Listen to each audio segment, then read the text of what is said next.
Hello, welcome everybody back to the Insider Galaxy podcast. I'm your host, Eric Hernandez, as always. We finally have a recap. We'll talk about our 3-0 win against the Chicago Fire, a big win over the weekend after a month off from the Galaxy.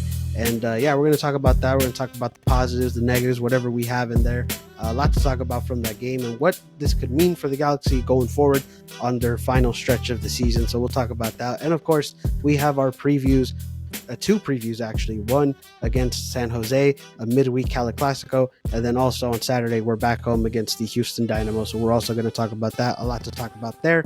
And of course, a lot of things to cover. It's good that everybody's here. We're glad you're all here. And of course, with me as always is my co-host LA Galaxy Central. How you doing, man? Yeah, I'm doing great. It was great to have a game this weekend, and I enjoyed watching it, and it's good we got the result to go our way, and hopefully we can have a good week coming up ahead. Yeah, hopefully we can have a good week, which is going to be a very tough and busy week. I mean, double week games are always going to be a challenge, especially with one being a rivalry game and away as well in San Jose. So yeah, busy week. But of course, we got to talk about our last game, which was on Saturday. And like I said, we faced the Chicago Fire. We ended up getting a 3-0 win at home, one goal by Tyler Boyd. You got a goal by Ricky Puig with a Douglas Costa assist along with that. And then, of course, you got newcomer Billy Sharp, who ended up scoring a penalty late in the late stages of the game. So, you got to see a lot from the Galaxy in this game. And, of course, we asked ourselves before in last episode, we said that how is this team going to really be with, having a month off and with Chicago actually having a game beforehand. So we said that how was that going to be for the Galaxy? How was the intensity going to match up? And were they going to be really in the game? And of course, in the beginning stages of the game, in like the first 20, 25 minutes, you got to see that, of course, Chicago was sort of like kind of running over the Galaxy in a sense. And you can tell that that team didn't play for a month. So in the beginning, it was very difficult for the Galaxy. Chicago had some chances, some opportunities. And then once we got that first goal and also the red card from Chicago, that's kind of where it really turned. And that's where the Galaxy managed to, just do their thing. They got, the other two goals in the later stages of the game. So, yeah, I mean, of course, you got to see a lot of good things in this game. And, we'll just start off, man. Like, how'd you feel about this game? What were your thoughts about it? Yeah, it was a good game at home. I think it's a game you needed to take care of, and especially when you were up a goal and up a man, it's really a game you needed to win. Anything less than 3 points at that point would have been a complete disaster. But you're right, the start of the game was very rough, a lot of mistakes, a lot of sloppy play, but we managed to not concede a goal, luckily, and then Chicago's player got a red card, and obviously from that point on, we had a huge advantage. So I wouldn't really call this a statement win. It's a win like against a below average team at home, up a man most of the game. And yeah, it's one we needed to get, but I'm glad we got it and we didn't let up like we did in the Vancouver game where we wasted a bunch of chances. I mean, yeah, you're right. I wouldn't agree that this is a big statement win. I mean, of course, like we said, that they were man down, and ultimately the Galaxy took advantage of that, which is a good thing. So, I mean, I wouldn't say it was a big statement win, but it was a good win. This is a win that the Galaxy needed to start off their 12-game stretch, and like you said, with 10 men on the other team, it's like anything less than 3 points is basically kind of a failure in a sense, right? So I mean, yeah, they took care of what they needed to do. We got a lot of goals in there. The offense looked productive. Defense looked great as well. I mean, all aspects of the field were just good. Like it was a good team win. Like you can't say anything else. Well, I totally disagree on the defense part. Even though that we got a clean sheet, I think the defense was actually horrible that game. You really think? I think it was horrible in the early stages, of course, but I don't know if after that they were that bad. No, it was really bad. Everyone outside Yoshida, I think, had a really bad game in defense. I mean, I don't want to say it was like a defensive masterclass, but I don't think it was terrible. Like, I don't think it was something that, it was dreadful. Like, I mean, like I said, in the first 20 minutes, yeah, you could tell, Chicago had a lot of opportunities and, they could have scored. Like, honestly, I'm surprised they didn't. But, after that, that's the defense was sort of, they kind of held themselves down. Like, I wouldn't say it was like something incredible, but yeah. I mean, yeah, we'll get more into that when we talk about the players, but I did not rate the defense all at that game. True. But regardless, you can't deny that this was still a good team win, right? I mean, like for the most part, all aspects of the field played solid. So yeah, I mean, especially the offense. I mean, 3 goals. I mean, that's something we've been wanting to see for quite some time already. So yeah, I mean, overall good team win. A lot of new guys. In fact, basically most of the new guys, but Fagundes, had their debut. So, like, I mean, you got to see new faces in there, which is pretty cool. Starting and coming in later stages of the game. So, but I mean, yeah, I mean, of course, it was yeah, great team win, and honestly, at home, I mean, what more can you ask for? To be honest. Yeah, obviously, when you're up a man, you should take advantage of them. You should be able to put the game away, not mess around, not let them get back into it. And the Galaxy did a good job staying focused and putting that game away. Yeah, I mean, honestly, they did, and like I said, it really was kind of strange that Chicago, like with all the opportunities they had in the beginning, they didn't score. Like, I mean, I felt like they could have gotten at least one, and even if they did get one, I think that would have been a different story. I think that's where the Galaxy would have maybe crumbled, and maybe not necessarily crumbled, but you can tell that that's the weak side of the Galaxy is once they get scored on first. You know, like that maybe the game would have been much different, but I mean, regardless, we're lucky that that didn't happen, and yeah, we got our chances and we put everything away. Um, but anyways, I mean, we could talk a little bit about the players unless you had any other points about the game in general. No, all right then. Let's talk. Let's go into the players a little bit. Like I said, we got to see a lot of new faces in here, and we'll go like I said by position. So defense, I know you already said your rate on the defense, but when it comes to the players in the defense, who'd you rate in that one? I mean, before we get to individuals, though, I just want to say, like, when I saw the starting lineup posted, like 30 minutes before the game, I was so surprised at what it was. I was like, what the fuck is this? But, like, I guess they did win at the end, so I'm not going to complain too much about it. But when I saw the starting lineup, I thought that was super weird. I don't know what you thought. Yeah, I kind of saw it too, and I was like, "Whoa, this is interesting." Like, so there was no Neil at all in this game, which was one thing. So Neil was not even dressed for this game, which I heard it was more of like still dealing with a little bit of the groin injury that he's been dealing with. But so I guess that's why he didn't play. But even then, you had Eric Zavaleta starting with Maya Yoshida. I mean, which was interesting because you had Tony Alfaro, who's already been with the team for some time already. So that was interesting as well. And then of course you had Calagari on the right side, and you had Edwards on the left. So yeah, I mean defense. Yeah, looking at it, you were like, okay, this is interesting. But at the end of the day, they got a clean sheet. But as individuals, like who do you rate in this one?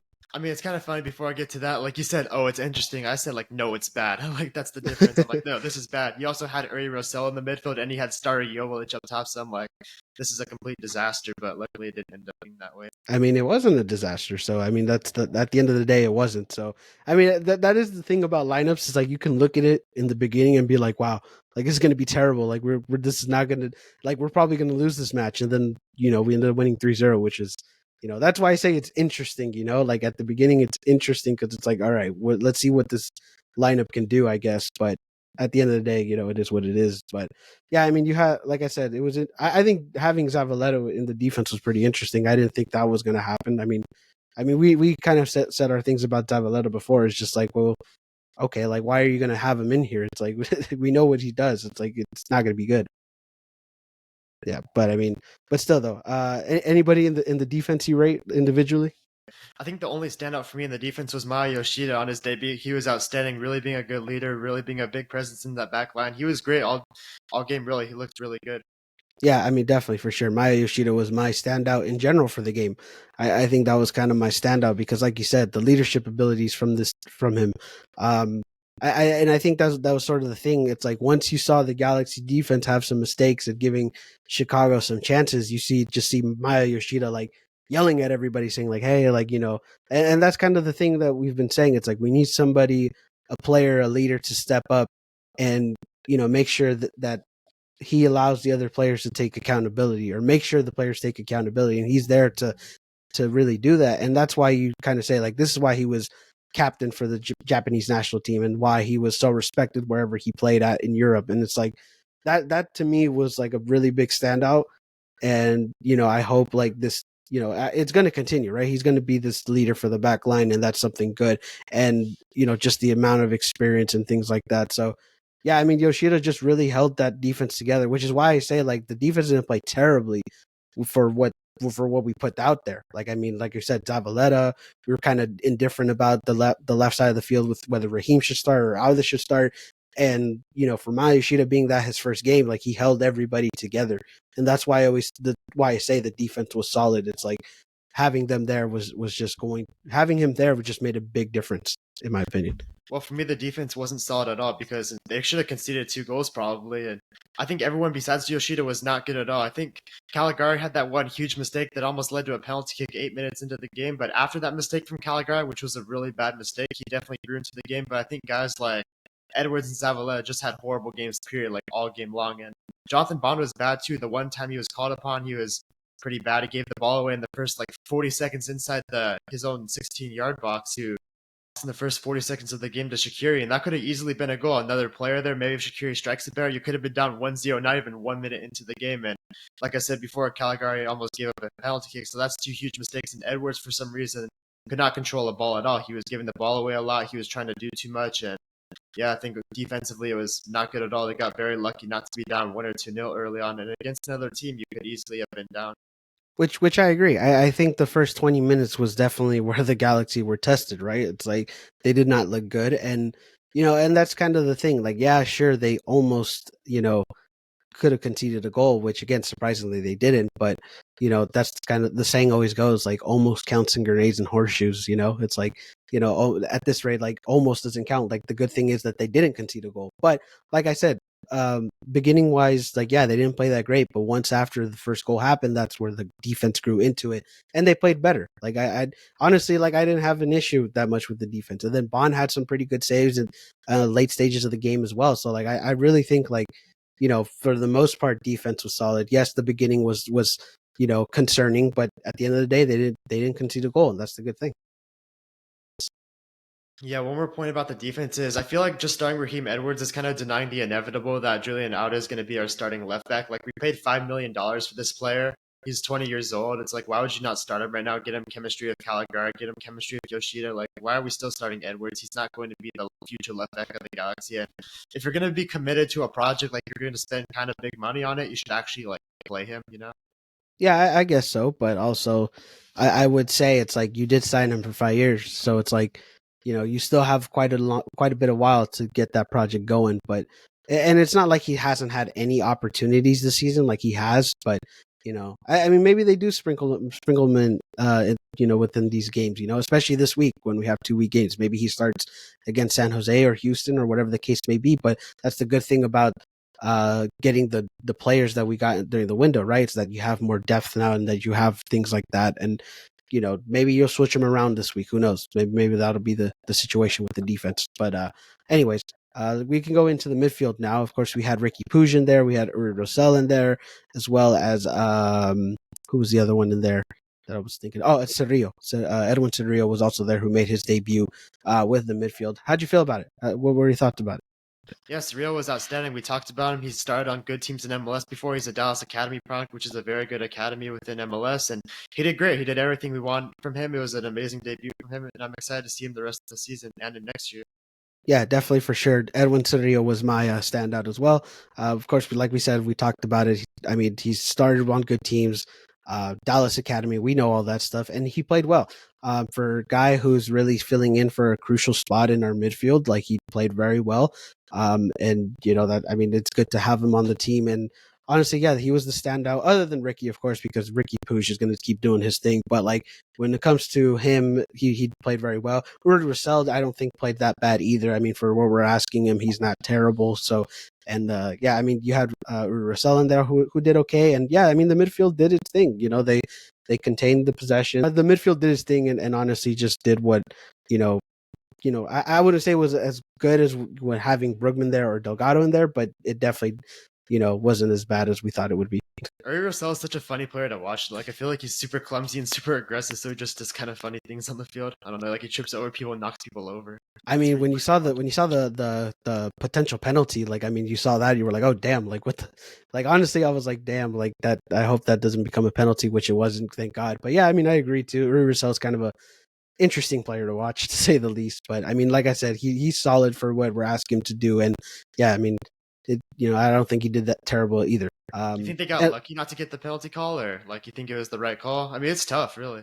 it was tough. I think you could have called it a penalty, but at the same time, it was like no, because he was going for the ball. Like I think the attempt was there, but it was kind of, it could have been, it was on the ref. Like it really was his decision and what it could be. But yeah, I mean, honestly, it was tough, but the call's the call, and that's what it's going to be.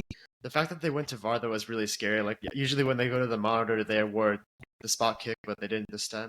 No, they didn't, and I think it was because, and honestly, I think it was just more of a reinsurance to say like, hey, do you really think that he didn't get it?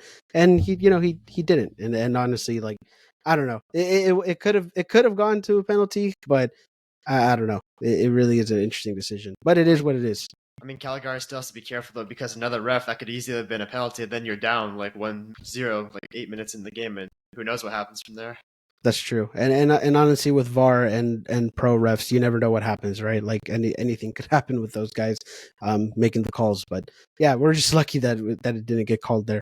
Of course, and like I said, in the midfield, Ricky Puig did his thing. He got a goal and stuff like that, which was awesome. And honestly, that goal was interesting because I thought Douglas Costa was going to shoot it, but he ends up giving it to Ricky, and then Ricky gets a goal, like, which is pretty interesting. But yeah, he kept doing what he needed to do. Um, Anyways, let's go into the offense in this one now. You had Tyler Boyd, you had Douglas Costa, and then you had Joveljic starting, which was interesting because we said that were we going to see Billy Sharp potentially start? He didn't. They went with Joveljic, and yeah, that was an interesting call as well. But what do you think about that one? Yeah, Joveljic still wasn't very good, unfortunately. His long goal drought continues, but Tyler Boyd improved a lot from Leagues Cup. He had a rough Leagues Cup, but he came back good today. Obviously, scored the first goal of the game, which was very important. And overall, he was taking players. He looked confident, so that was good. And Douglas Costa also looks really good as well. I mean, we've talked about him for a while since Chicharito got down. He's really stepped up, not necessarily stats wise, but overall his play wise. He's made good crosses, good passes, got into good spaces. I think he's one of those players on this team that actually contributes a lot, but it doesn't appear on the stat sheet. He makes that third pass, that fourth pass that gets us out of pressure. He does a lot for this team, man.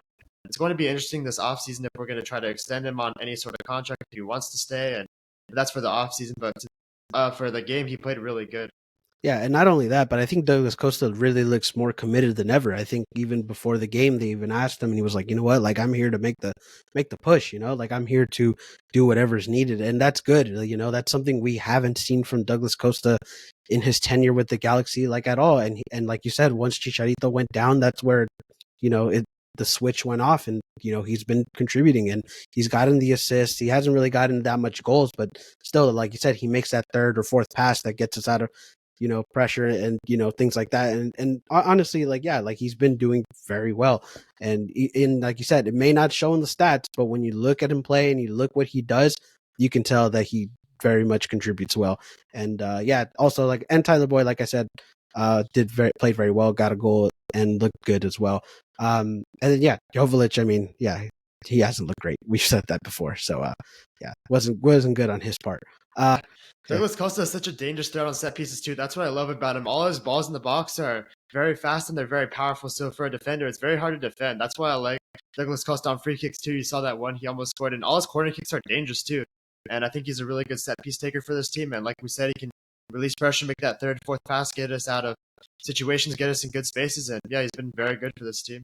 Yeah, he's always been a good set piece taker, though. Like, even when he's not played at his very best, like, I felt like he's always been a good set piece taker. But now that we see it kind of, contribute even more, that's where we kind of see it. But yeah, I mean, Douglas Costa definitely for sure has improved a lot this season, for sure. But anyways, let's talk about the subs now. Of course, there's a lot of changes that went into the game. We end up using all our 5 subs. We got to see some players, some of the new faces go in as well, like Billy Sharp, Michael Barrios. And yeah, I mean, of course, there were some subs that contributed in that game too. But yeah, how'd you feel about the subs that came into that game? Yeah, the subs are fine, but it is disappointing for Fagundes because he was about to come in like with all the other subs, and then they couldn't get him on the field because he was wearing number 14, which was kind of strange because that's Chicharito's number. But yeah, that was unfortunate for him. But other than that, the other subs did good. Barrios did all right. Billy Sharp did good. He had that one good run that got saved by the keeper. Then he got 60 penalties. So scoring on your debut is great. And yeah, the sub looks fine. They were reasonable for what they were, and hopefully we can continue to have a deep bench going forward. Yeah, definitely for sure. And I think that's what a lot of people looked at before the game. Like, as much as we were looking at the starting 11, a lot of people looked at that bench and said, like, "Whoa, like, this is much different than what we had before Leagues Cup and before the whole break and everything like that, right?" So it's like everybody looked at that bench and said, "Yeah, like, we have a deep bench now." And To be fair, some of the bench should have been in the starting lineup though. that is true. Some of the bench could have been in the starting lineup, but it is what it is. But like I said though, like, but think about it this way: like, when you have what we put out there, and you have a guy like Fagundes on the bench and Michael Barrios on the bench, and players like that. It's like you say, like, damn, like that's a good ass bench, like that. Like you can't complain about that. Yeah, that's two really good attackers on the bench, and they might continue to be on the bench because we have Tyler Boyd and Douglas Costa, and obviously they're starting to build chemistry up top. So, yeah, it's two great attacking options to have on the bench, but I still think you need depth other places. No, I mean definitely for sure. I mean it's more than just attack, right? So yeah, and yeah, it could have been much. I don't know, but everybody was excited about the whole bench and the depth part about it, so that is a good thing. Yeah, but I mean the whole Diego Fagundes situation was pretty weird though. It's like because they had him listed at 14, he had a 21 jersey on. They told him, "Hey, you're listed as 14, you can't play with that jersey on." Goes changes into a number 14 jersey, and then ultimately they just didn't let him play for some reason, which was I don't know. That's really strange because like when have you ever heard of a team not knowing their roster numbers?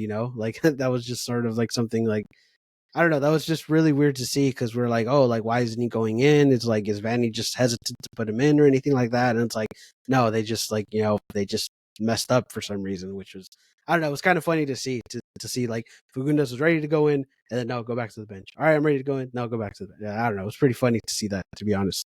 Diego Fagundes thinks he's you with that number 21 jersey in the back. He's Yeah, trying to I steal guess your number. so. Yeah, yeah, that's my jersey. All right, Diego, if you're watching this, like that's Just my tell him, yeah. jersey.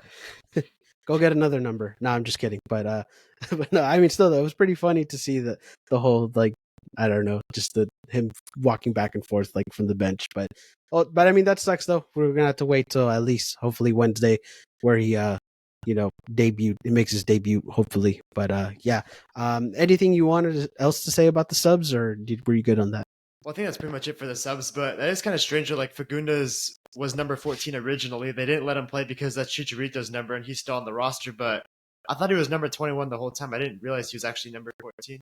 No, he that's the thing. He was 14, but for this game they listed him as 4 or no, he's been 21, but they listed him in this game as 14, It's which weird, was yeah. the whole situation where it's like, okay, like cuz like you said, Chicharito's technically still on the roster, so it's like, you can't use 14, so it's like I don't know, it's like it's really weird. Like it's something that I just you don't see every day. It's like about a team like messing up their numbers and stuff like that.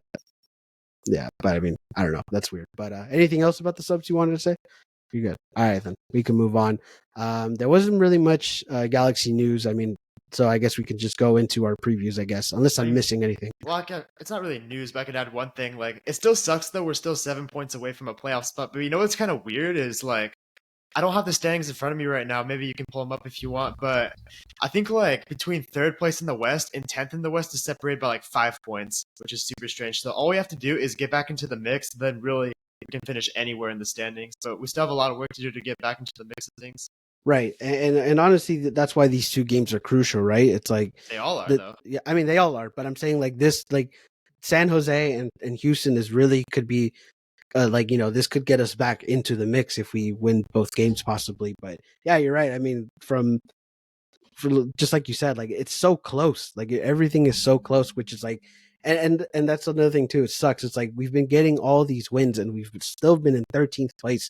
Like I think the stat was like we've only won like or we've only lost one game within like 9 games, which is Right. interesting. Like, and we still haven't moved up at all. Like, and And that we're and still we far away too. That's the thing. We're not like a point or two away. We're still like 5, 7 points away. right, and that's and we've talked about it before too. It's like that's the thing, like how big of a hole we dug ourselves into in the beginning of the season that we were just losing and not getting anything going, and now again we're like we're getting up there, or like or at least we're getting points, but now it's the matter of fact of getting back into the mix. Yeah, I mean, from like March to May, I think that was, in my time being a Galaxy fan, which is over a decade, I think that was the worst soccer I've ever seen us play. Even through the lowlights of the 2017 season and 2020 season, I think that 2 month span, the spring where we're getting destroyed every game, shut out, and letting in 3 goals was the worst I've ever seen us play. And now we're trying to dig ourselves out of that, and it's going to take a lot of work.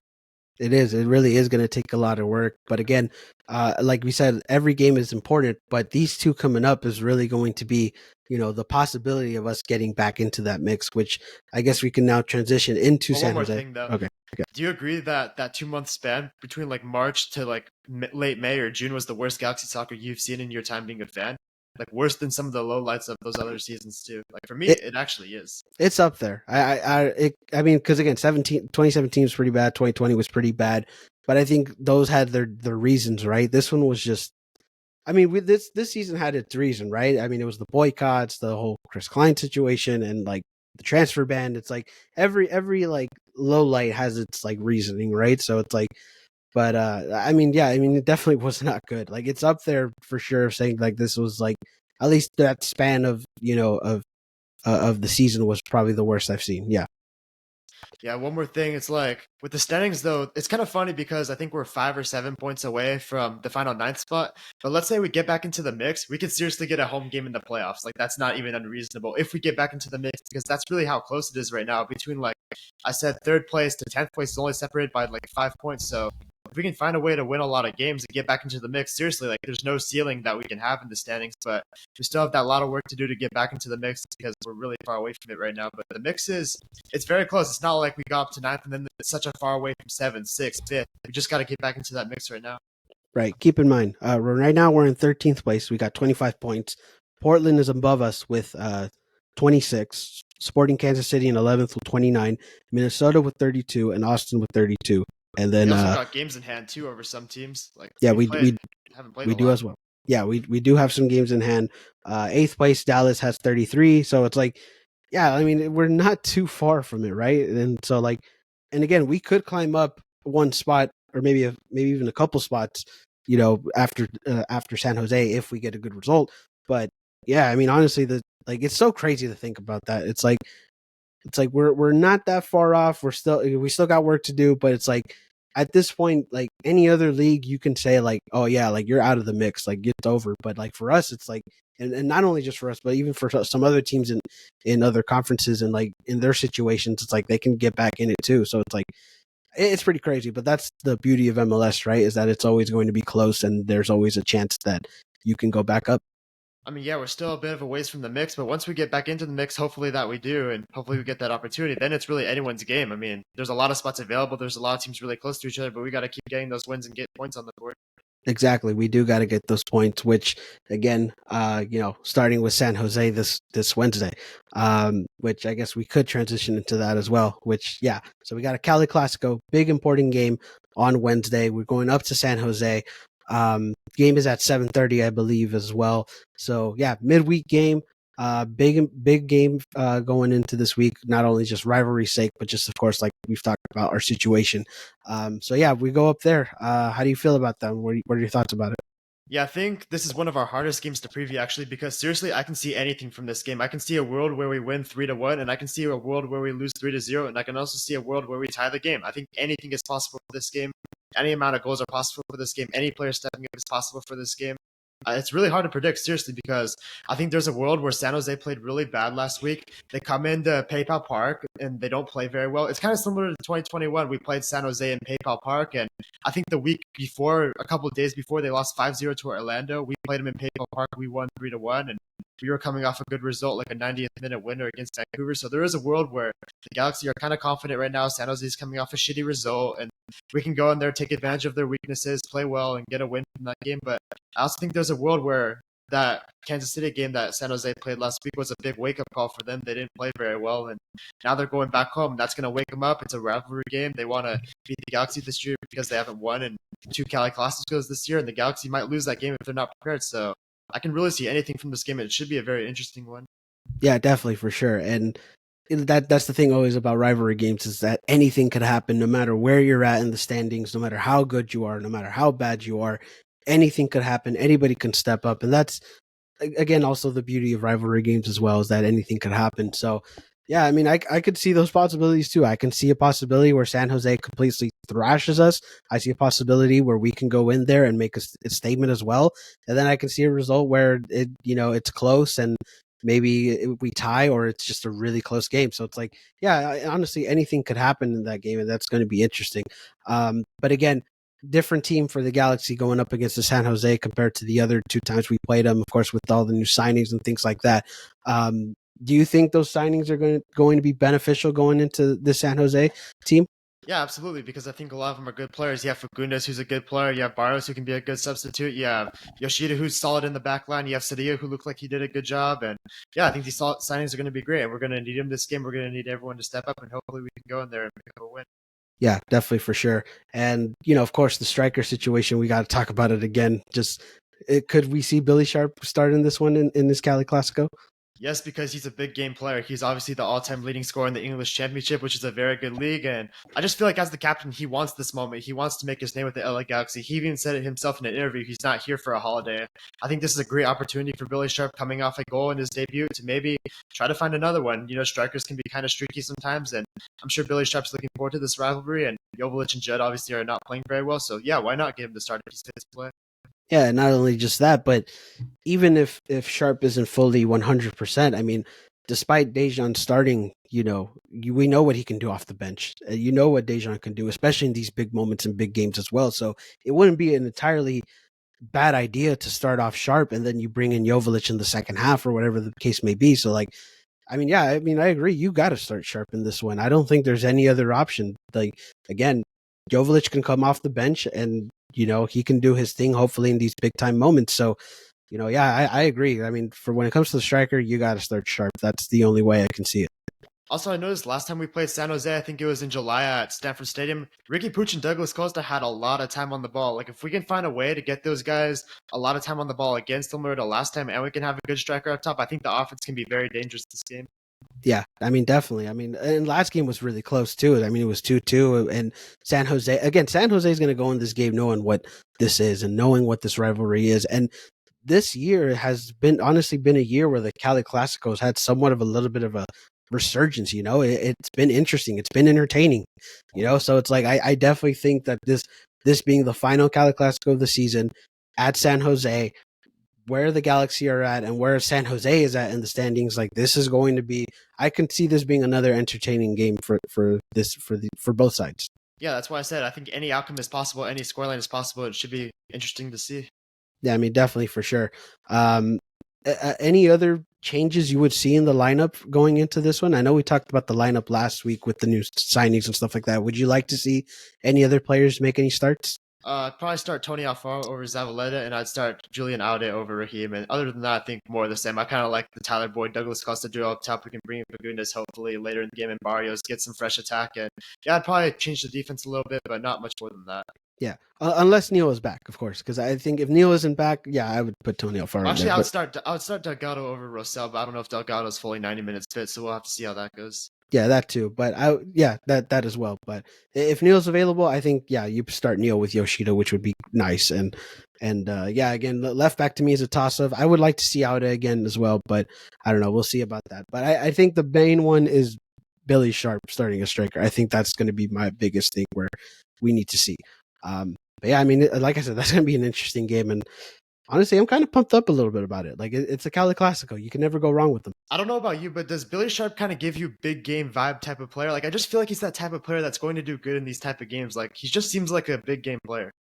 I think so too. I mean, when you look at his resume and stuff like that, and him in English football, I think he knows a little, a thing or two about rivalry games and important games, and we know how important he is, at his time in English football. So it's like, I honestly could see it too. I think this could be a one where it benefits him a lot. And yeah, I mean, like I said, I would like to see him start for sure. Yeah, obviously he's the championship's all-time leading scorer, and he's played in these playoff games in England where he got Sheffield United promoted to the Premier League. So he's not a stranger to these big games, and he's the captain of those teams. And I don't know, he just gives me big player vibes. So we'll have to see what happens. Yeah, definitely for sure. Which, by the way, you met Billy Sharp because I think he had a whole thing about he had a signing afterwards for like season ticket members, right, or something like that. Yeah, they did. Great guy too, a really cool guy, and I hope he does well in San Jose. I hope he shows up, and it's a great day for us. Yeah, I mean, hope so. I mean, yeah, I mean, I think a lot of people at first about Billy Sharp, they were kind of hesitant about it, but now that we've seen him and like kind of like as a person and as a player, I think a lot of people are excited for him. So yeah, I can't wait to see what he does on the field. But any other points you want to talk about San Jose? No, I think that's pretty much it. PayPal Park, it's going to be an interesting game. Obviously, there's still bragging rights too. We have not lost to San Jose in 2 games this year. Going 3 games of being in the same year versus San Jose would be a great achievement. Hopefully, we can make it happen. Yeah, definitely for sure. I mean, yeah, there's going to be a big game for sure on Wednesday. But But anyways, I think we can talk about. I mean, we won't have to go too in depth into it, but let's talk about Houston. That's going to happen this Saturday as well. Another big game. We know Houston has been playing well. They're actually in the final of the U.S. Open Cup, so they got things to play for later on this season and stuff like that. Actually, I think they're already in the CONCACAF Champions Cup because Miami won Leagues Cup and stuff like that. So, but even regardless, they have something to win for later on the season. But yeah, Houston this Saturday at home. Last time we faced Houston was not a good, it wasn't good at all. It was 3-0 at Houston. And yeah, right. I think it was 3-0 at Houston. Douglas Costa got the red card and everything like that. So yeah, it wasn't a good showing last time against Houston, but this time it may be different. But what are your thoughts about going up against Houston this weekend? Yeah, this Houston team is very, very good this year. This is one of the best Houston Dynamo teams I've actually ever seen. Like, they were playing Real Salt Lake, who are on a 9-game unbeaten streak. They had 6 wins, 3 ties. Real Salt Lake in their last 9 games. Houston Dynamo beat them twice in the same week. They beat them. One time they humiliated them last game. They beat them in the U.S. Open Cup 2-1, I believe. I think it was 3-1, or I don't know what the score is, but I know they beat them in the U.S. Open Cup. Mm-hmm. And then last weekend they played Real Salt Lake again in Salt Lake City, where Real Salt Lake has been very good. They beat them 3-0. So this Houston Dynamo team, kind of similar to Vancouver, like what we were saying, this team has the ability to go off on any given game, and they can just completely destroy opponents. And they've been very good this year. They got a new coach, they got some new players, and they're playing very well right now. They're going to be a very hard opponent to play against. We have to be ready for that. Yeah, I mean, definitely. I mean, Houston has had definitely a good season, and for what we've seen before from Houston, it's not like they've been that great. And this season, it's a completely different story. Like, Houston's doing good. They have good players. Of course, Hector Herrera's doing his thing. They have Carrasquilla, who was not only did he do good in the Gold Cup and with Panama, he's doing good with Houston right now as well. I mean, they have good players. They have the pieces, and yeah, you're right. They can go off any given day, wherever they're at, anytime, any place, and yeah, I mean, it's not going to be a difficult game, or it's not going to be an easy game on Saturday either, and it's just going to be difficult to go up against them. But yeah, I mean, it'll be interesting to see how they go. I mean, yeah, last game against Houston was a complete embarrassment, though. Like, I don't know about you, but I really want revenge for that game. And if I'm the players too, like, we're coming together and we're going to go out in that Houston game and make a statement to show, like, that game that was in Houston, that's not who we are. And we don't want to embarrass ourselves again, because that game really was embarrassing with the Casillas tap on the ref and Costa doing his bullshit. It's like, we really got to try to rebound from that one. Yeah, I mean, that was a completely different time, different team, and it's just like, well, at least for the Galaxy's sake, it's just like, yeah, I would agree. It's like this is a game where you would want to get, yeah, I guess in a sense, revenge. It's just like, yeah, like that's, and not revenge against Houston, but revenge on ourselves. You know what I mean? It's like, yeah, we got to prove a point. That's not who we are. Yeah, we gotta be like, hey, we're a different team. We're trying to do something here. Like, this isn't the same bullshit that we've been doing, or we were in the beginning of the season. Like, this is different. And yeah, I agree with that. It's like it's about just getting it going against that Houston team, and especially at home too. Like, that's going to be a big thing. Yeah. But anyways, yeah, I mean, other than that, yeah, like we said, we've got 2 games. You have anything else to say about Houston as well? No, that's pretty much it. We have to be ready, and hopefully we can come in there and defend our home again. Yeah, definitely, for sure. But yeah, so we got 2 big games this week. Again, like I said, Cali Clasico on Wednesday. Saturday, we got Houston Dynamo. And again, like we said, if we do good these 2 games, we can be back in the mix at least, and maybe we'll move up 1 or 2 spots. We'll see about that. But yeah, Galaxy got to get it going. They had a good start coming into the whole break and things like that with that 3-0 win, and hopefully, yeah, we just pick it up and we get things going. So yeah. But anyways, yeah, I think that's going to do it for the episode. Can't thank you guys enough for listening. If you guys want to follow us on social media, follow me at Insider Galaxy on whatever social media platform. Go follow LA Galaxy Central on Instagram. And anything you want to say, last minute thoughts, anything you want to say to the followers and listeners? I mean, yeah, the standings are really tight right now. There's a lot to play for right now. We have some games in hand, and hopefully we have a good week ahead. Hopefully we come ready and get some good results to go our way. Yeah, definitely, for sure. And like I said last week, the octopus is still smiling, so that means I don't have to flip it yet. So, and which, by the way, I think I'm gonna keep that octopus there. I think it brings a good aesthetic to the background. But anyways, yeah, that octopus is still happy, so hopefully we keep him happy. But anyways, yeah, hopefully we do good this week, and it's gonna be a busy and difficult week. So yeah, hopefully we're gonna do good. But yeah, like I said, thank you guys for listening and watching. Go follow us on the social medias, and be a friend, tell a friend about the podcast wherever you're listening to this podcast. And I hope you all have a great rest of your day, rest of your night, rest of your week, wherever it may be. But yeah, thank you guys, and G's up. 7 words.